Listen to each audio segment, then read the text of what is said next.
We are very happy that we are sitting together to discuss how do we better implement without hurting anyone, including those guys who think they have right of ownership of land, but also those other guys that feel like they have right to life, right to good environment, right to food security.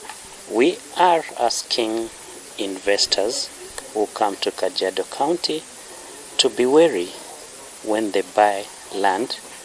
They need to check the available planning and management tools. This ecosystem dialogue will just make sure that we are able to do proper enforcement, implementation of the county spatial plan with a special focus on the group ranches around Amboseli, SLNK, Gulului, Kimanam, Kukurombo.